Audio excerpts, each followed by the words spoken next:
আমরা আজকে গোপন খবরের ভিত্তিতে একটা জগন্নাথপুরে রেড করেছি।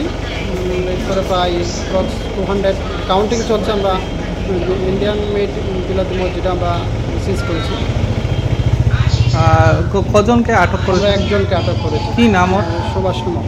ওর বাড়ি কোথায়? ওর জগন্নাথপুর। এর আনুমানিক বাজার মূল্য কেমন হতে পারে? 1 লাখ টাকা হবে। পুজোর মরশুমে এই ধরনের একটা চক্র আটক, কি বলবেন?